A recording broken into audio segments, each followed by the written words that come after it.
ওম নমঃ শিবায়। আজকে আমরা 7-8-1964 মুরলির বরদানকে শুনে নেব। বরদান হল উপরাম এবং স্নেহী ভব। এর ব্যাখ্যা: নিজেকে কি উপরাম এবং স্নেহী অনুভব করো?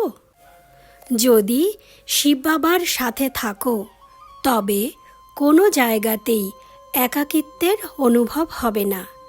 তাই একা থাকা সত্ত্বেও যেন বাবা সাথীর অনুভব হয়, এই অভ্যাস করার প্রয়োজন। অন্যদিকে সংগঠনে সকলের সঙ্গে থাকা সত্ত্বেও নিজেকে সব কিছুর থেকে ঊর্ধ্বে একান্তে অনুভব করো। এতে সকলের স্নেহী হওয়া যাবে, অর্থাৎ সকলের প্রিয় হওয়া যাবে। এই রকম অভ্যাসও চাই।